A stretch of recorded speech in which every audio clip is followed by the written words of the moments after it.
오늘 우리에게 주시는 하나님의 말씀 레위기 8장 14절로 17절까지의 말씀입니다. 레위기 8장 14절에서 17절의 말씀, 제 성경은 149페이지에 있습니다. 구약 성경입니다. 우리 4절의 말씀 한 목소리로 다 같이 읽을까요? 읽겠습니다. 모세가 또 속죄제의 숫송아지를 끌어오니 아론과 그의 아들들이 그 속죄제의 숫송아지를 머리에 안수하매 모세가 잡고 그 피를 가져다가 손가락으로 그 피를 그 피는 제단 밑에 쏟아 제단에 속하게 거룩하게 하고 또 내장 덮인 모든 기름과 깐 커플과 두 콩팥과 그 기름을 가져다가 모세가 제단 위에 불사르고 그 숫송아지 곧 그 가죽과 고기와 똥은 진영 밖에서 여호와께서 모세에게 명령하심과 같았더라. 아멘. 사실 오늘 말씀을 준비하면서 좀 부담이 있었습니다. 왜냐하면 오늘 말씀이 솔직히 말씀드리면 좀 어렵습니다. 그런데 지난 2주간 여러분이 그 레위기의 말씀을 잘 따라오셨다면 오늘 말씀이 어떤 뜻을 갖고 있는지 이해를 충분히 하실 거라고 확신합니다. 조금 어렵더라도 또 조금 이해가 안 되시더라도 성경을 좀 하나하나 찾아가면서 보려고 합니다. 잘 따라와 주시면 좋겠습니다. 특별히 제가 어려워서 주섬주섬 하고 있는데 오늘 찬양하면서 하나님께서 주시는 귀한 마음들이 있어서 기쁨으로 전하려고 합니다. 특별히 오늘 마지막 찬양 가운데에 어제도 계셨고 오늘도 계시고 이제 곧 오실 장차 오실 그 예수 그리스도의 은혜가 오늘 말씀 가운데 있습니다. 좀 기억해 주시면 좋겠어요. 자, 레위기에서 여러분 속죄라는 이 이야기가 우리가 알고 있는 속죄제와 속죄랑은 조금 다르다고 2주 전에 말씀드렸습니다. 기억하실 거라고 확신합니다. 자, 하타트라고 해서, 자, 속죄라는 이 말은 하타트라고 해서 덮다라는 말이에요. 가리다라는 말입니다. 알고 계시죠? 네, 알고 계실 겁니다. 그러니까 하나님께서 인간이 하나님 앞에 가면 우리의 죄 때문에 인간이 죽을 수밖에 없는데 하나님께서 속죄 죄물로 그 피를 우리에게 덮음으로 인해서 우리가 죄가 가리워진다는 뜻이 속죄입니다. 가리다, 덮다라는 의미가 여기 있습니다. 그래서 히브리서 9장 22절의 말씀에 보면 제사의 죄사함의 조건이 피 흘림이 없은즉 사함이 없다라는 의미가 여기에서 온 겁니다. 누가 하나 나의 죄를 가려주지 않는 이상은 사함이 나타나지 않습니다. 그래서 누가 하나 꼭 죽어야 되는데 하나님께서 그 죽어야 되는 것들을 정해 주셨죠. 송아지, 양, 염소, 그리고 비둘기까지 허락해 주셨습니다. 저번 주에 말씀 가운데 말씀드렸습니다. 그런데 하나님께서 원칙을 깨십니다. 피 흘려야 죄사함이 있는데 어디까지 허용을 해 주십니까? 고운 가루 한 에바 10분의 1까지도 허용을 해주세요. 10분의 1이라는 건 여러분 한 봉다리를 말합니다. 한 봉다리의 곡식을 가지고 오더라도 그 죄를 내가 가려줄게. 죄는 피로 덮어야 하는데 하나님께서 그 원칙을 완전히 깨셨습니다. 여러분 생각해 보세요. 한 에바 220리터인데요 10분의 1이면 22리터인데요 10분의 1이면 2리터 정도 되거든요. 내가 너 곡식 2리터만 갖고 오면 용서해 줄게 라고 말씀하셨던 뉘앙스는 그걸 갖고 와야만 용서해 줄게 라는 말씀이었을까요? 아니면 그게 안 돼도 용서해 줄게 라는 말씀이었을까요? 그게 아니어도 그 10분의 1 에바가 없더라도 너는 나오기만 해. 너는 내 앞에 나오면 내가 용서해 줄게. 그런 말씀이셨다라는 것을 저번 주까지 말씀을 드렸습니다. 이걸 이제 구약의 제사에서 신약으로 넘어오면 이 땅의 죄가 간영하는 바람에 하나님께서 말라기 맨 마지막에 더 이상 선지자를 보내시지 않아요. 그리고 무려 400년간 이 구약과 신약의 공백기가 있습니다. 이걸 우리는 암흑기라고 부르기도 합니다. 선지자를 하나님께서 더 이상 보내주시지 않으십니다. 여러분, 하나님의 재앙이 뭔 줄 아십니까? 그냥 사람을 막 전쟁으로 죽이고 막 열병으로 죽이는 거, 그거 하나님이 사용하시는 재앙 아닙니다. 성경에 보면 하나님이 사용하시는 재앙은 무엇이냐면 하나님의 보호하심을 거두는 것이었습니다. 하나님의 보호하심을 거두면 어떤 일이 일어나냐면 사람이 죄 때문에 스스로 망해버립니다. 하나님께서 손을 거두시는 장면이 몇 군데가 있는데 그 중에 하나가 여러분 잘 아시는 대표적인 애굽에서 바로의 그 보호하심을 거두셨던 때가 한 장면이 있습니다. 그리고 말라기 마지막부터 신약에 이르기까지 하나님이 400년간 관영하시지 않아서 손을 거두셨다라고 하지만 대부분의 모든 신학자들이 공통적으로 이야기하는 건 하나님은 이 400년 동안에도 여전히 이스라엘을 보호하셨다, 포로기에도 보호하셨다라고 말합니다. 어쨌든 넘어가서 예수님께서 이 땅에 오셨습니다. 하나님의 계획 가운데 예수님이 이 땅에 오셔서 예수님이 십자가에 달려 죽으세요. 성경은 이렇게 말합니다. 물과 피를 다 쏟아내 죽었다. 그 말은 레위기에서 이야기하고 있는 피, 속죄, 덮다, 가리다 라는 의미를 가지고 예수께서 십자가에서 피와 물을 다 쏟으심으로 우리의 죄를 다 가려버리셨다라는 말입니다. 여러분, 첫 번째 시간에 말씀드렸습니다. 2주 전에 우리가 흠 없는 양을 끌고 와야 하는 이유, 우리가 흠 없는 재물을 가지고 와야 하는 이유, 하나님께서 흠 없는 걸 좋아하셔서가 아니라 우리의 죄를 그 재물에게 다 덮어 씌우고 그 흠 없음이 누구에게 전가된다고요? 내게 전가되기 때문에 하나님께서 흠 없는 것을 가져오라고 말씀하셨던 겁니다. 누구를 위해서? 나를 위해서. 예수님께서 죄가 없으신 분 아니겠습니까? 죄 없으신 예수님이 이 땅에 오신 이유, 동정녀에게 탄생하신 이유, 그건 죄가 없으셔야만 했기 때문입니다. 왜요? 누구 때문에? 그 죄 없음이 믿음으로 우리에게 전가되기 때문에 그렇습니다. 자, 그러면 우리의 죄를 예수님께 전달하는 방법은 성경에 나와 있습니다. 믿음으로 전달합니다. 그 의로움도 우리에게 전가되는 방법은 믿음으로만 가능합니다. 그래서 믿는 자에게 부활이 있는 겁니다. 믿는 자에게 구원이 있는 겁니다. 믿음을 우리가 굉장히 하찮게 여기는데요, 믿음은 우리를 살릴 능력이 충분합니다.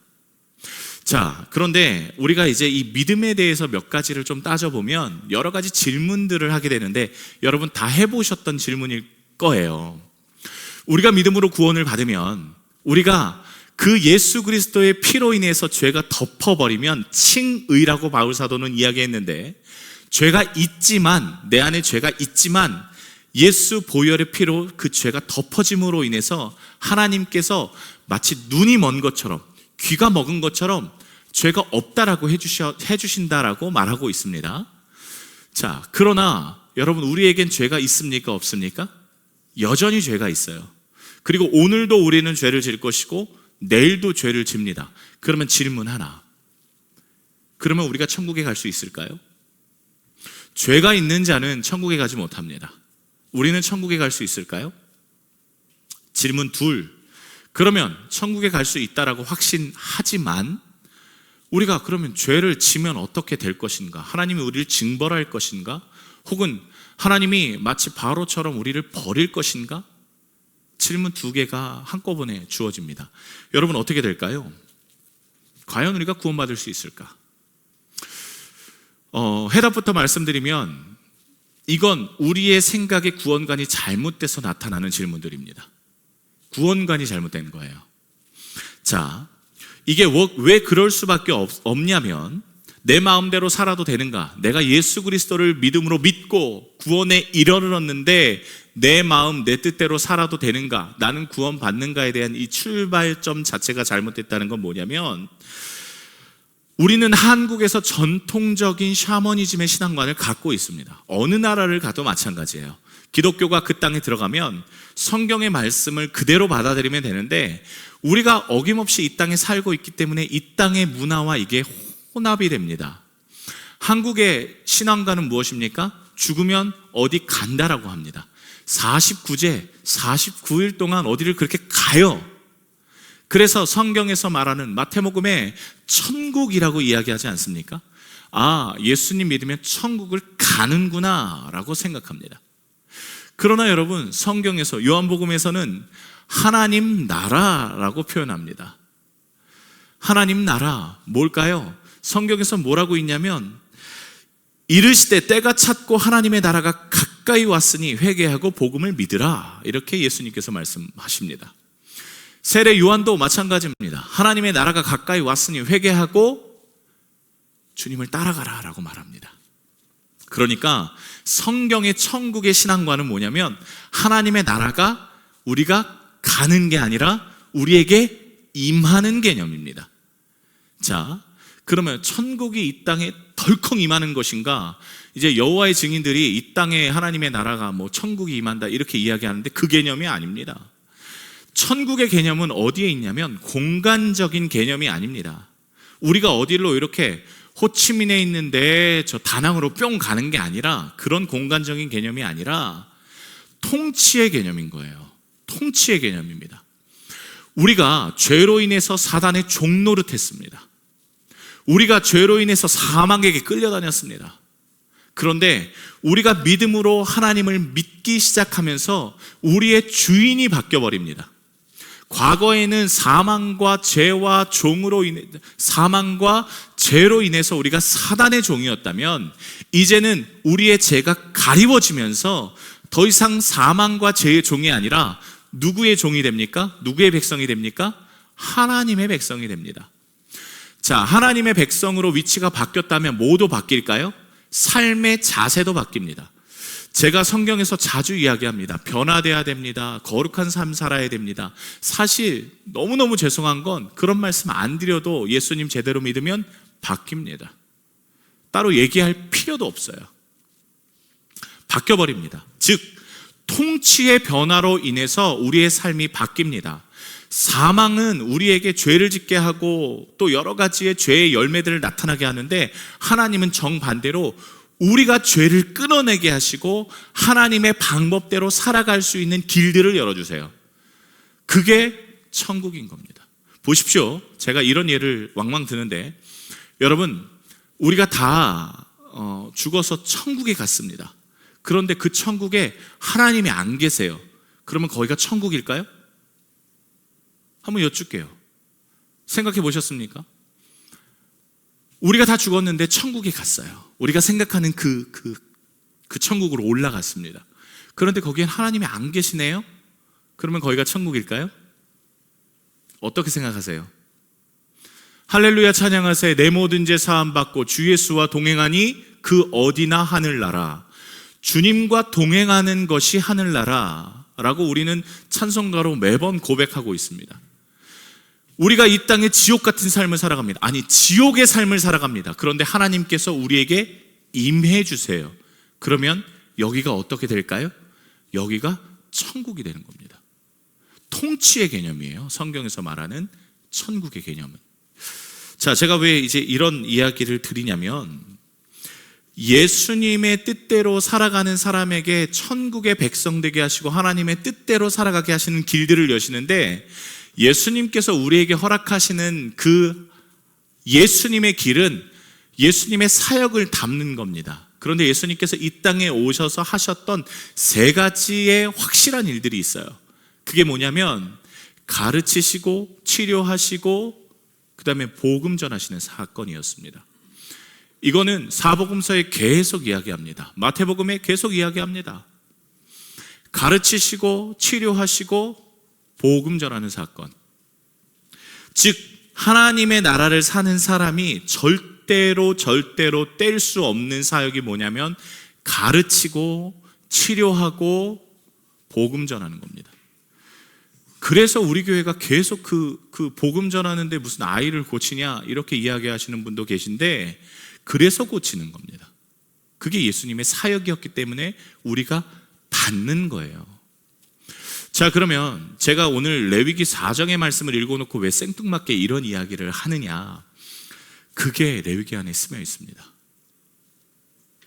구약으로 넘어와서, 자, 구약에서 제사를 드렸던 이유는 죄 사함입니다. 속죄예요.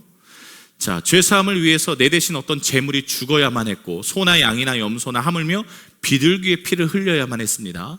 그런데 여러분, 성경에서 레위기 4장을 잘 읽어보시면, 이제 오늘 가서 레위기 4장 읽어보시면 발견하실 건데요, 속죄제에만 특별히 처리 방법이 하나가 있어요. 이건 속죄죄에만 있는 제물의 처리 방법입니다. 자, 뭐가 있냐면 이 레위기 4장에서 5번이나 거듭 말씀하시는데, 그게 뭐냐면 피를 어떻게 처리하느냐입니다. 피를 어떻게 처리하느냐.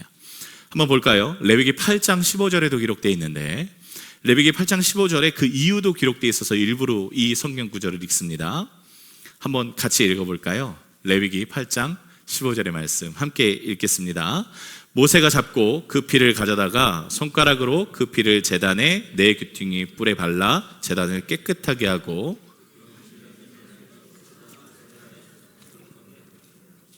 자, 피를 어떻게 합니까? 네 귀퉁이, 제단의 네 귀퉁이 요문은 뿔이 달려 있었거든요. 그 뿔에 피를 다 바릅니다. 그리고 남는 피는 어떻게 했습니까? 제단 밑에 쏟아버렸습니다. 이게 속죄제의 피의 처리 방법입니다. 다른 것들은 다 진영 밖에서 태우고 버리고 찢어지고 그 제단 위에서 홀랑 태우는데, 속죄제에만은 피를 꼭 제단 밑에서 쏟는 예식을 행했습니다. 여러분, 여기서 참 재밌는 것은요, 저 15절 마지막 말씀에 제단을 속하여 거룩하게 하다라는 말이요, 우리가 이미 한번 들으셨던 말씀의 단어입니다. 바로 속죄, 제가 설교 처음에 말씀드렸던 덮다라는 이야기예요. 그러니까 이걸 원어적으로 다시 좀 여러분들께 해석해서 말씀드리면 이런 거예요.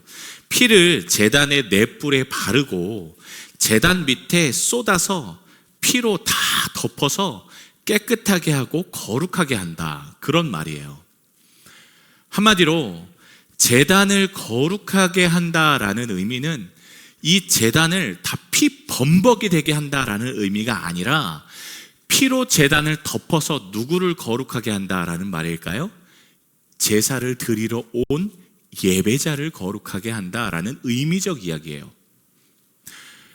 그 피를 제단에 다 덮어서 그 제단이 덮어진 것처럼 예배자를 피로 덮는 행사, 형식, 예배자를 거룩하게 한다라는 이야기입니다. 자, 제단에 쏟아진 이 피의 의미, 이것은 그리스도인의 삶의 자세와 연관이 됩니다. 제단을 다 덮는다, 제단을 다 덮어서 깨끗하고 거룩하게 한다. 우리는 이걸 성결이라고 하기도 하고 거룩이라고 하기도 하죠.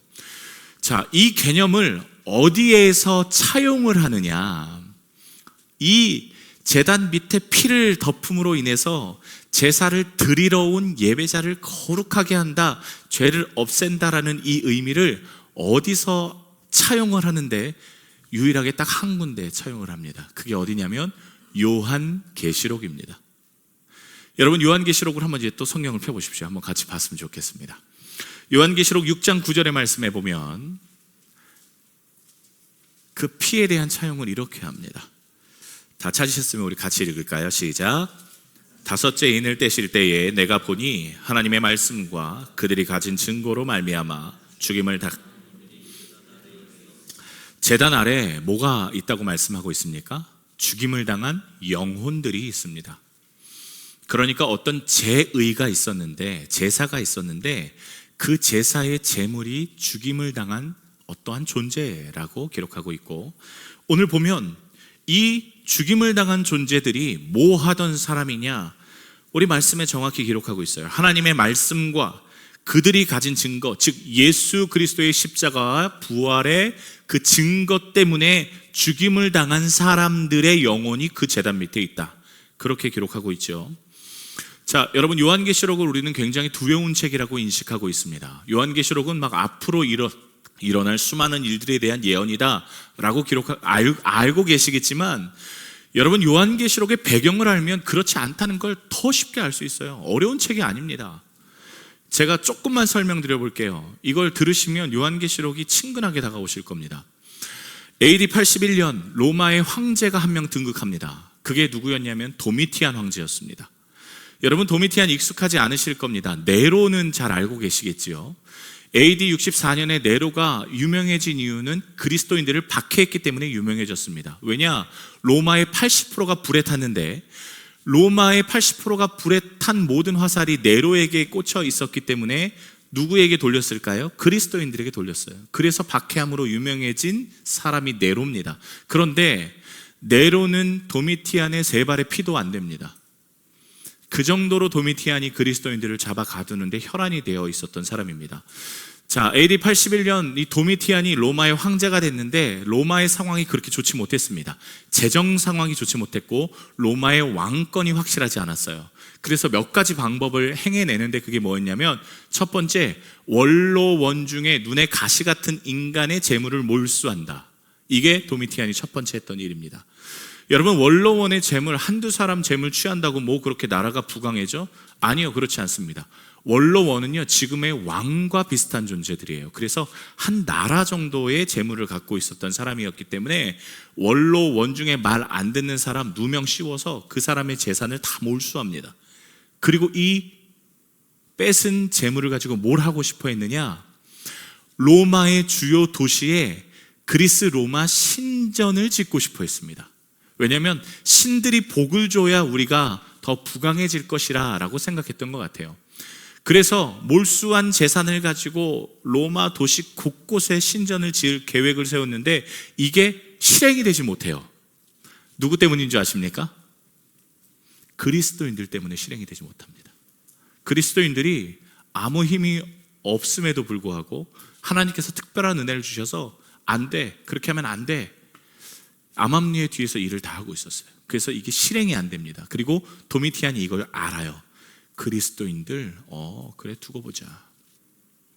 그리고 AD 90년, 9년의 시간이 지나고 나서 도미티안이 꽤나 힘을 갖습니다. 그리고 도미티안이 이렇게 선포합니다. 여러분들 잘 모르셨겠지만 사실 제가 사람이 아닙니다. 그렇게 말해요. 그래서 이게 무슨 소리야? 라고 들어보니 도미티안이 이렇게 선포를 합니다. 여러분, 사실 제가 신입니다. 여러분, 우리는 이걸 웃잖아요. 우리 저게 무슨 신이야. 그런데 이 당시에 어떤 관례가 있었냐면, 이집트도 신으로 받아들이지 않았습니까? 로마 제국도요, 왕이 죽으면 신으로 추앙을 했습니다. 그래서 이 도미티안 황제가 자신이 신이라고 이야기했는데 사람들이 그걸 그렇게 이상하게 생각하지 않았던 것 같아요. 그리고 신이라고 이야기하는 걸 꽤나 반겨줍니다. 왜냐하면 황제가 통치하는 나라가 아니라 신이 통치하는 나라가 되면 어떻게 될까요? 나라의 국격이 올라가는 거예요. 그래서 그렇게 그럼 합시다. 이렇게 다 통용이 돼요. 다만 도미티안이 한 가지 조건을 겁니다. 무슨 조건을 거냐면, 도미누스 에데우스라고 나한테 칭해 주세요. 그렇게 말해요. 도미누스 에데우스. 무슨 뜻인지 아십니까? 여러분, 지금 하고 있는 겁니다. 나의 주, 나의 하나님이라고 나한테 인사해. 그걸 명령을 내립니다. 나의 주, 나의 하나님. 여러분, 오늘 우리가 찬양했잖아요. 그죠? 그 찬양 가사에 있는 겁니다. 누가 반대했을까요? 여러분, 누가 반대했을까요? 그리스도인들이 반대합니다. 그런데 도미티안이 오케이, 잘됐다 하고 이걸 지금부터 안 하는 사람들 다 잡아들여 하고 잡아들이는데요, 마치 채에 챈 것처럼 그리스도인들만 잡히는 거예요. 왜? 나의 주, 나의 하나님은 누구밖에 없습니까? 오직 여호와 하나님밖에 없기 때문에 그리스도인들이 막 죽임을 당합니다. 잡혀온 그리스도인들이 끝까지 하나님을 배신하지 않아요. 그런데 문헌에 의하면 사실 잡혀온 사람들이 배신하지 않았던 것뿐이고 잡히기 직전에 살 수 있는 방법이 있었어요. 그게 뭐냐면 어떻게 하면 됐을까요? 황제에게 도미누스 에데우스 하고 인사하면 안 잡혔어요. 내가 예수님을 믿는다 하더라도 예수님 부인하면 안 잡혔다고요. 예수? 그 개자식 난 몰라. 그러면 안 잡혔다고요. 그러니까 잡혀온 사람들은 끝까지 예수님 부인하지 않고 잡혀왔던 거죠. 그러면 그렇게 예수님 부인하지 않았던 사람들 어떻게 했을까요? 여러 단계를 거쳤습니다. 여러분, 로마에 보면 콜로세움이라는 큰 경기장이 아직도 남아있지요. 로마 곳곳에는 그런 경기장이 있었는데, 첫 번째, 배신하지 않는 그리스도인들을 잡아오면 첫 번째, 옷을 홀딱 벗깁니다. 그리고 그 경기장 안으로 집어넣어요. 그러면 여러분 얼마나 창피합니까? 그리고 그 다음에 했던 것은 뭐냐면, 여러분 그리스 로마 신화 보면 대부분 성적인 이야기들인 거 다 알고 계실 겁니다. 너는 제우스, 너는 아테네, 너는 포세이돈, 연기해. 성적인 연기를 하게 만들어요. 그 수많은 사람들 앞에서. 안 하죠. 그러면 그때부터 시작이 되는 겁니다. 그때부터 굶주린 사자 풀고, 로마 전차, 칼날 달린 로마 전차 지나가게 하고, 피가 튀고 시체가 날리고 하는 걸 수많은 로마 시민들이 보고 눈이 뒤집혀서 소리를 지릅니다. 이야! 좋다, 재밌다. 그런데 그 와중에도 잡혀온 그리스도인들이 있었어요. 그러면 또 묻습니다. 너 예수 부인할 거야, 안 할 거야? 너 예수 믿는 사람이 아니야. 그러면 어떻게 했을까요? 그렇게 죽는다는 게 알려지면서 끝까지 부인하지 않았던 그리스도인들도 하나 둘씩 부인하기 시작했어요. 여러분, 우리 그런 말 많이 듣지 않았습니까? 아니, 마음으로 믿는 건데 뭘 그렇게 입으로 시인해야 돼? 그냥 그 도미티안 그냥 하나님이라고 한번 얘기하면 되지. 우리의 마음엔 예수님이 계시잖아. 야, 너가 살아야 그 다음에 복음을 전하는 사람들이 계속 이어질 거 아니야. 그 말에 회유가 돼요. 그리고 그렇게 예수님을 배교하는 사람들이 많이 늘어났습니다. 그런데 배교의 방법도 있어요. 그렇게 배교했다? 그러면 그냥 통과시키지 않습니다. 그냥 살리지 않습니다. 그 원형 경기장의 맨 앞줄에 배교한 사람들을 앉혀요. 그리고 그 사람들을 로마 군병들이 끝까지 쳐다보고 있습니다. 어떻게 해야 될까요? 저 로마 경기장 안에서 옷 빨개 벗기고 찢어 죽이고 있는 그 그리스도인들을 보고 어떻게 해야 될까요? 관객들처럼 똑같이 저거 욕하고 비난하고 소리 지르고 환호하고 그렇게 해야 됐던 겁니다. 여러분 다 하실 수 있으시겠죠? 그래야 삽니다. 다 하실 수 있으시잖아요. 그런데 여러분 생각해 보세요. 로마 경기장 안에 제가 배교를 해서 예수 그 개자식 뭐 그거 그러면서 배교해서 겨우 살아남았다라고 생각해 보십시오. 로마 경기장 맨 앞에 이렇게 앉아 있는데 로마 병사가 저만 뚫어지게 쳐다보고 있습니다. 환호할 준비를 합니다. 나오기만 하면 내가 제일 먼저 손들어서 내가 목숨 살아야지. 그런데 우리 같이 예배하시는 장로님이 끌려오셔요.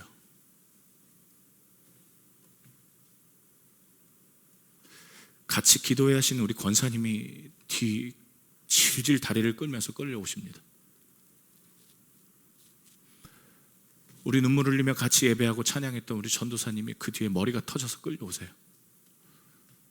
그리고 결정적으로 내 사랑하는 우리 자녀들이, 우리 유치부 아이들이 뒤에서 이어서 끌려와요. 그러면 여러분 그걸 바라보고 어떻게 소리를 지릅니까? 그걸 바라보고 어떻게 휘파람을 불고 환호를 합니까? 결국 눈물 흘리다가 그 자리에서 또 끌어내리는 거예요. 계속 그렇게 잡아 죽였습니다.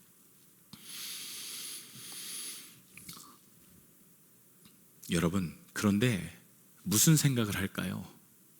제가 이 성경 말씀을 묵상하다 보니까 처음엔 하나님을 비난하겠더라고요. 아니, 배교를 하고 싶어서 하는 게 아니라 어쩔 수 없이 한 건데 하나님을 막 비난하게 되겠더라고요. 하나님, 당신은 도대체 어떤 신이길래 당신을 끝까지 부인하지 않는 저 생명바치 저 사람들 왜 저렇게 죽입니까? 당연히 그렇게 기도하죠. 당신은 도대체 만왕의 왕이시라고 하셨으면서 저 사자바비에게 왜 저렇게 놔두십니까? 배교하죠. 처참하게 죽는 모습을 보고 그렇게 욕하면서 살아가겠지만, 여러분 이때 주신 말씀이 뭐였냐면 요한계시록이에요. 이때 주시는 거예요. 요한 사도가 반모섬에 끌려갑니다. 똑같이 그 안에 들어갔어야만 했는데도 예수 믿는 지도자라고 유배를 보내요, 반모섬에. 그리고 하나님께서 요한에게 나타나셔서 하셨던 말씀이 요한계시록 말씀입니다. 뭐 용이 나타나고 666이 되고 뭐 짐승이 어떻고, 여러분 그런 거 몰라도 돼요. 이 당시에 그리스도인들을 하나님께서 권면하시고 믿음을 지키라고 위로하시는 말씀이 요한계시록이었습니다. 여러분 요한계시록 1장 4절 8절 말씀 한번 볼까요? 한번 다 같이 좀 찾아보셨으면 좋겠어요. 요한계시록 1장 4절 8절의 말씀 한번 누가 읽어주십시오. 요한계시록 1장 4절 한 절만 읽어주십시오.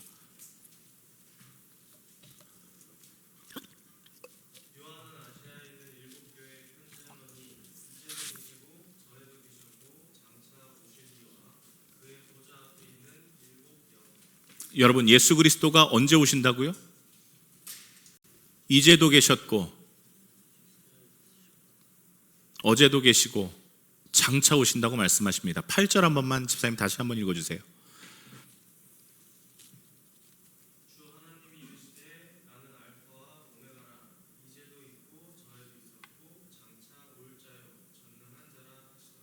여러분 제가 왜 이걸 여러분들께 읽으실 수 있도록 부탁을 드렸냐면, 예수 그리스도를 소개하는 이 시제가 좀 다르다는 걸 알고 계십니까? 아까 우리가 찬양했습니다. 그죠? 어제도 계셨고 오늘도 계시고 이제 곧 오실 우리 왕, 그렇게 찬양했던 거 기억하시죠? 그런데 오늘 말씀에는 뭐가 먼저입니까? 이제도 전에도 장차 오실 왕, 시제가 바뀌었어요. 왜 그럴까요? 의도가 있는 거예요. 하나님께서 의도 있게 말씀하시는 거예요. 뭐냐면 지금 너희가 이렇게 괴롭지, 지금 이렇게 힘들지, 마치 과거에 예수님이 계시고 지금은 없는 것처럼 느껴지지, 그런데 아니라는 거예요. 지금도 나는 너희와 함께 있다. 지금 그 고난받는 순간에도 예수 그리스도께서 함께 계시다라는 강조의 의미로 시제를 바꿔버려요. 원래는 요한계시록 4장에 정확히 나타나 있습니다. 전에도 오늘도 장차 오실 왕이라고요. 그런데 처음부터 시제를 바꾸면서 야, 내가 너와 함께 있어, 그 말씀을 하고 계시는 겁니다. 2000년 전에, 여러분 우리에게도 마찬가지예요. 2000년 전에 죽으신 예수 그리스도의 십자가가 우리와 무슨 상관이 있는가? 그렇게 말씀하실 수 있어요.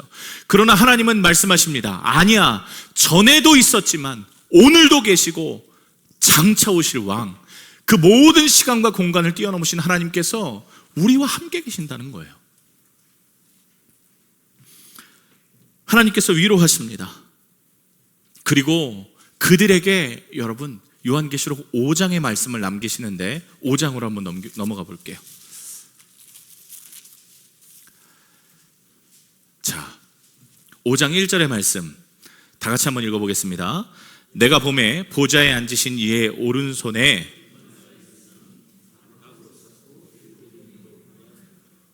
자, 오른손에, 자, 시간이 엄청 많이 갔네요. 자, 보좌에 앉으신 하나님께서 있는데 손이 있는데 거기에 뭐가 있어요? 두루마리가 있어요. 두루마리 책이 있습니다. 그런데 거기에 어떻게 돼 있다고요? 7개의 인봉이 돼 있습니다. 여러분 영화에서 많이 보셨죠? 빨간 촛능으로 도장 박힌 인이 적혀 있는 거. 이거 깨지면 누가 읽어본 거 아니겠습니까? 비밀을 전할 때 인봉이 있었던 겁니다. 그런데 무려 7개의 인봉이 있습니다. 한마디로 누구든 뗄 수 없는 거라는 거예요. 그런데 여러분 이 내용이 이 두루마리를 잘 보십시오. 보통 두루마리는요 한 면에 기록해요. 양피지나 파피루스는 한 면에, 양면에 기록하지 않고 한 면에 기록합니다. 그런데 오늘 보십시오. 이 두루마리가 어떻게 쓰여졌다고요? 안팎으로 쓰여졌습니다. 그렇죠? 이건 성경에서 말하는 연관성이 있는 거예요. 일부러 적은 겁니다. 여러분 이 내용이 뭘까요? 이 두루마리의 내용이 뭘까요? 전혀 모르죠. 우리는 알 수 없어요. 그러나 성경에 이 내용을 기록하고 있는 구절이 있습니다. 에스겔서 말씀해 보면 에스겔서 2장 9절 10절의 말씀에 보면, 제가 읽어드릴게요. 나중에 읽어보세요. 시간이 없으니까. 자, 내가 보니 보라, 한 손이 나를 향하여 펴지고 보라, 이 안에 두루마리 책이 있더라.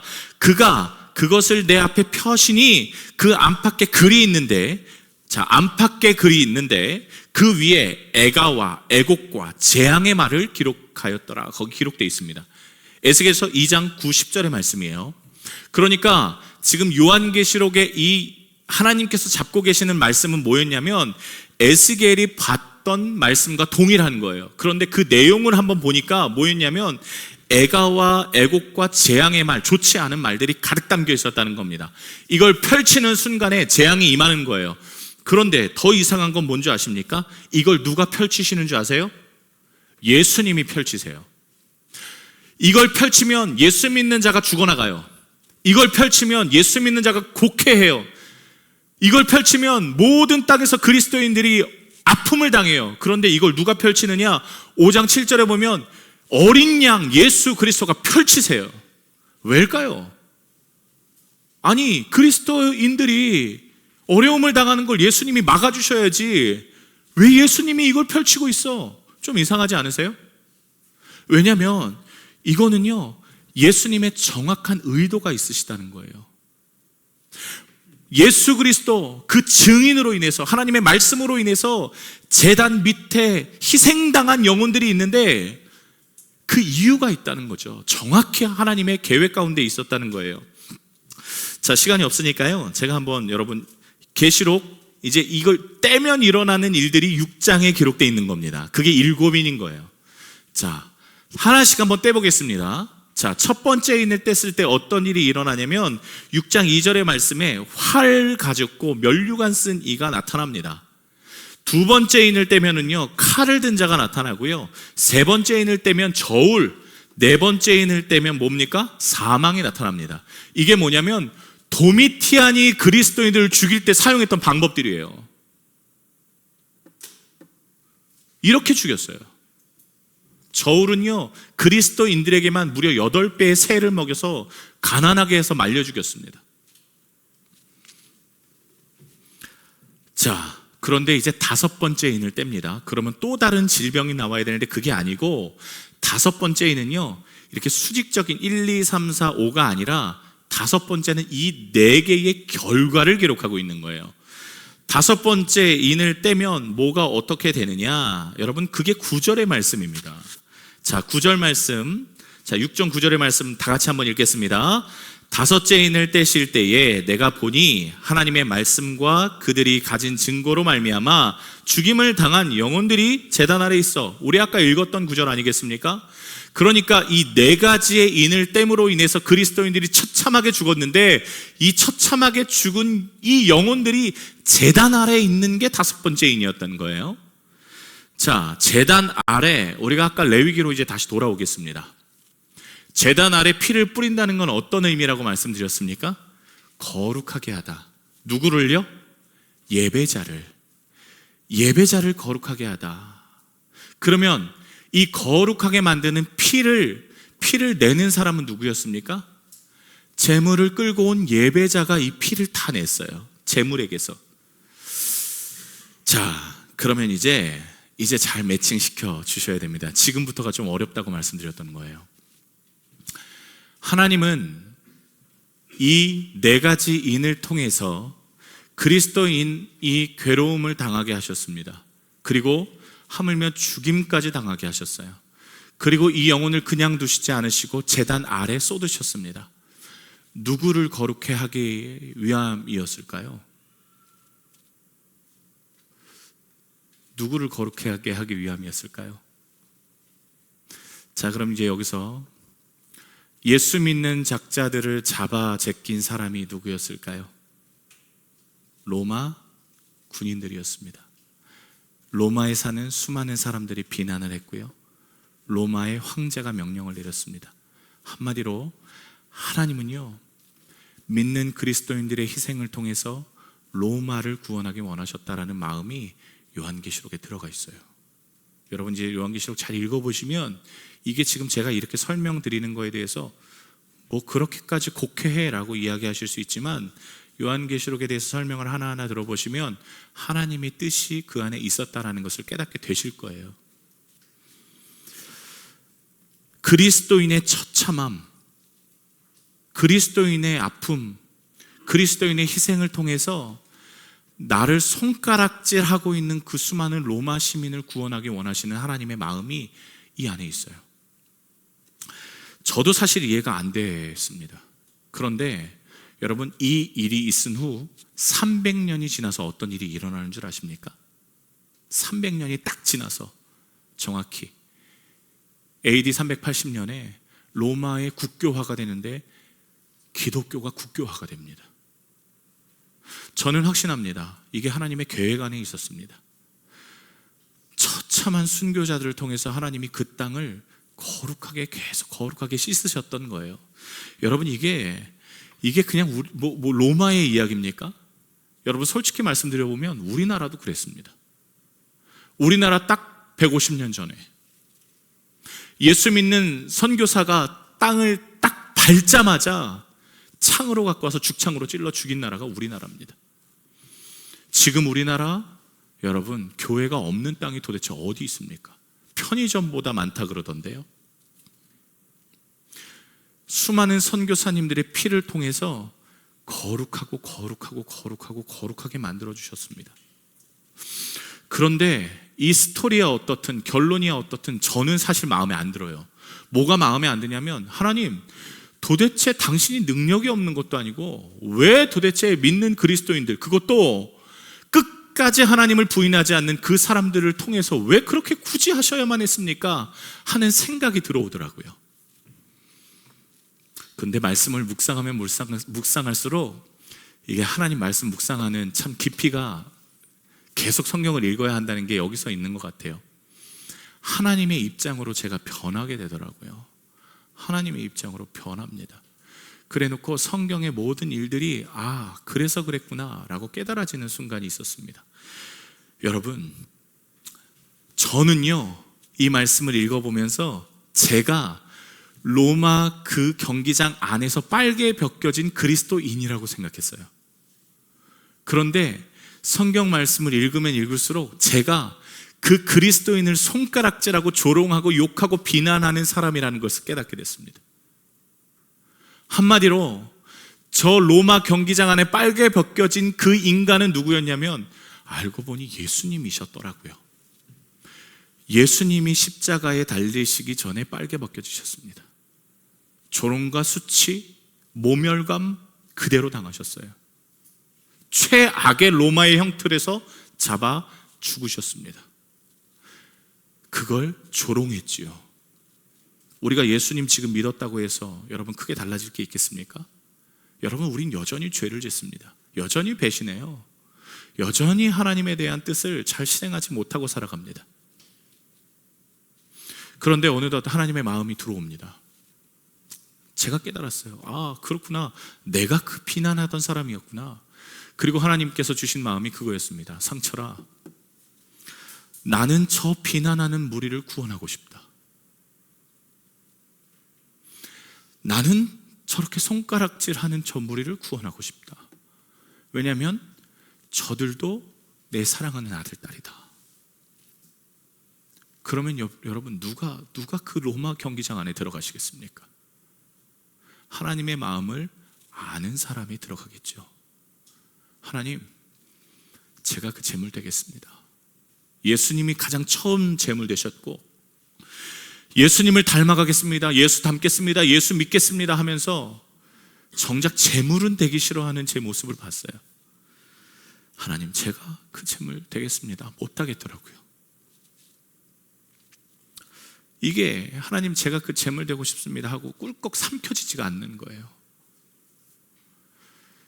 여러분, 성경에 보시면요, 그런데 그 제물 되겠습니다 하고 꿀꺽 삼킨 인간이 하나가 아니죠. 대부분이죠. 아주 인상적인 한 분 집사님이 등장합니다. 그게 누구냐면 사도행전에 기록되어 있는 스데반 집사님. 여러분, 스데반 집사님 성경에 찾아보면 분량 얼마나 되는 줄 아십니까? 거의 없어요.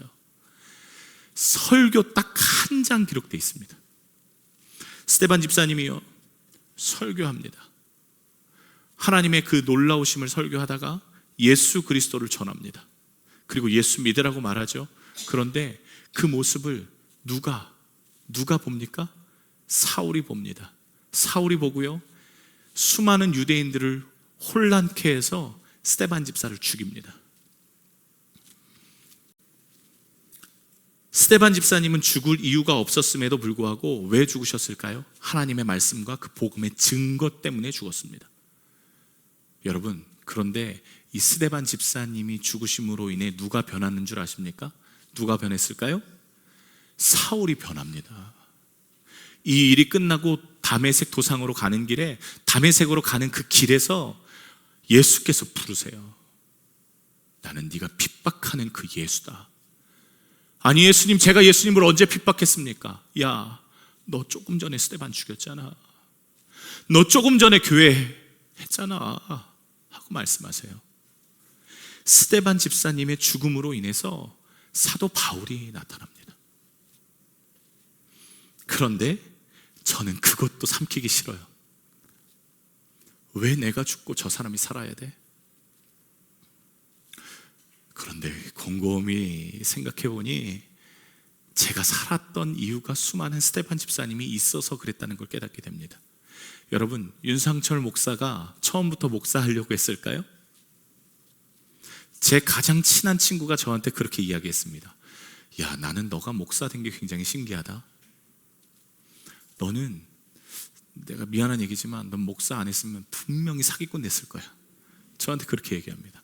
그리고 이런 친구들이 한 명이 아니었다는 게 충격적입니다. 제가 또 이렇게 말을 이렇게 슉슉슉슉 해서 사람을 슉슉, 그죠? 신뢰가 가는 얼굴 아니겠습니까? 그죠? 네, 별로 이렇게 인정을 안 해주셔서요. 막 사기를 샥샥샥샥 칠 것 같다는 거예요. 보험 설계사 아니면 분명히 너는 사기꾼이다. 둘 중에 하나만 선택해라. 이랬던 친구들이 있어요. 그런데 여러분, 제가 그냥 처음부터 목사가 되겠다고 했겠습니까? 아니요. 저에게는 스데반 집사님들이 계셨어요.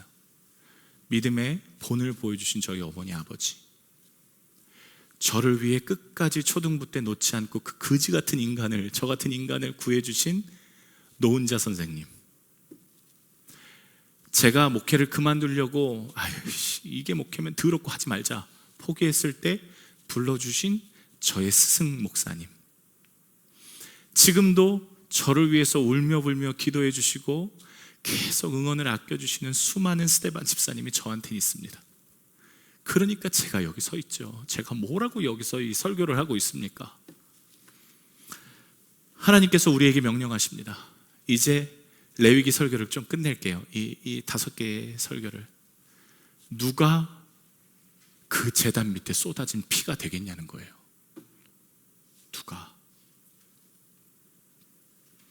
누가 하나님의 마음을 가지고 섬겨줄 수 있냐는 거예요. 누가 이 땅을 위해서 기도하겠냐는 거예요. 여러분, 시간이 많이 갔지만 제가 한 가지만 더 이야기하고 좀 마칠게요. 그 하나님이 아까 재앙이라고 말씀드렸던 건 어떠한 그 지진이나 진노나 전쟁이 아니라고 말씀드렸습니다. 하나님이요, 그 보호의 손을 거두시면 자연스럽게 망해요. 그런데 놀랍게도 하나님이 이 보호의 손을 거두시면 나타나는 특별한 현상들이 있어요. 이건 무조건 나타나요. 그 중에 하나가 뭔지 아십니까? 그 중에 하나가 동성애예요. 성경에 기록되어 있어요. 하나님이 보호의 손을 거두시면 나타나는 현상이 첫 번째가 우상숭배고, 두 번째가 동성애예요. 세 번째가 죄의 열매고요. 그런데 제가 대한민국을 봤을 때 하나님이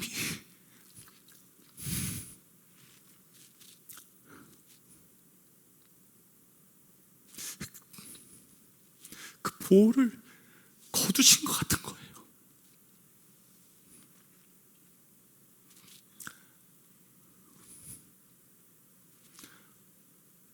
우상숭배,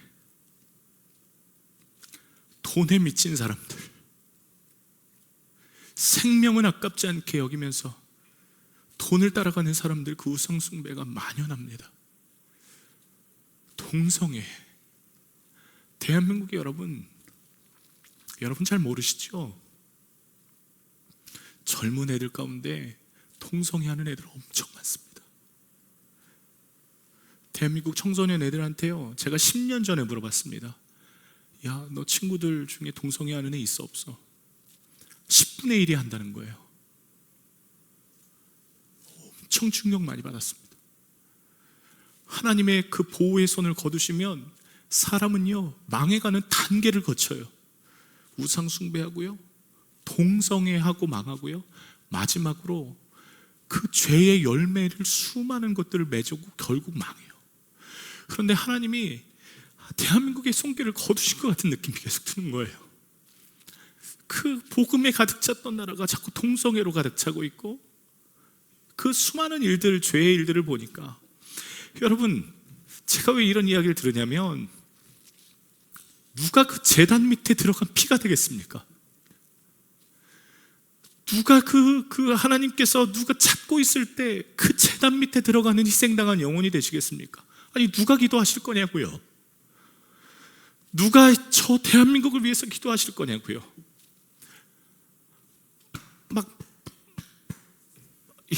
누가 기도할래? 누가 좀 희생할래? 여러분들께 권면드리겠습니다. 여러분, 대한민국을 위해서 기도해 주십시오. 우리 젊은 아이들을 위해서 기도해 주십시오. 스데반 집사님처럼 사도 바울을 위해서 기도해 주십시오. 말씀 한 구절만 딱 읽고 끝낼까요? 스데반 집사님이 그 죽으시면서 보셨던 하나님의 광경을 한번 봤으면 좋겠어요. 사도행전 7장 55절의 말씀 한번 볼까요? 사도행전 7장 55절의 말씀, 스데반 집사님이 돌에 맞아서 정신이 혼미한 순간에 하나님을 봐요. 그런데 여러분 모르셨을 거예요. 예수님이 어떻게 하셨는지. 한번 7장 55절 56절의 말씀 우리 같이 한번, 사도행전 7장 55, 56절의 말씀 같이 읽겠습니다. 스데반이 성령 충만하여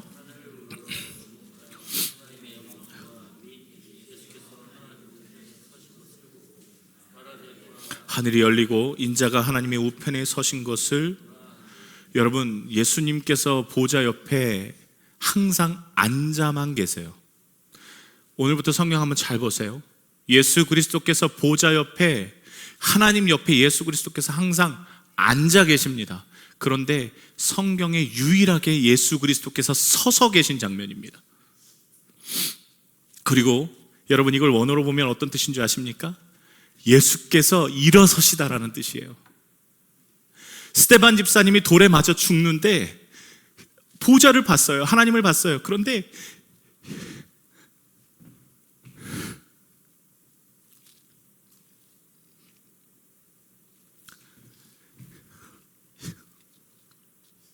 죄송합니다.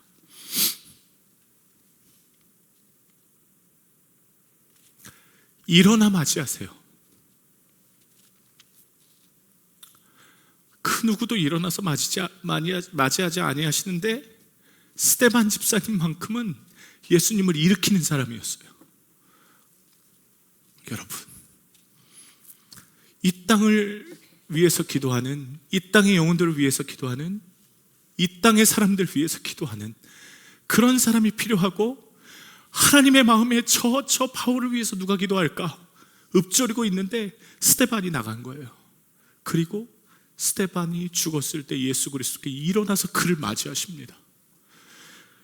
저는 여러분들, 예수 그리스도께서 여러분이 하나님 품에 가실 때 일어나서 맞이하시는 분들 되시면 너무너무 좋겠습니다. 세상에 도미티안 같은 인간들 왜 없겠어요? 예수님 부인하라고 얘기하는 인간들 왜 없겠어요? 그렇게 살다가 여러분, 예수 믿는 것 때문에 8배나 돈을 더 치렀다고요. 손해보지요. 그런데 끝까지 지키는 사람들을 하나님께서 일어나서 맞이하는데, 여러분들 이 땅을 위해서 그렇게 기도하는 여러분 되시길 주님의 이름으로 축복합니다. 찬양하고 좀 기도할까요?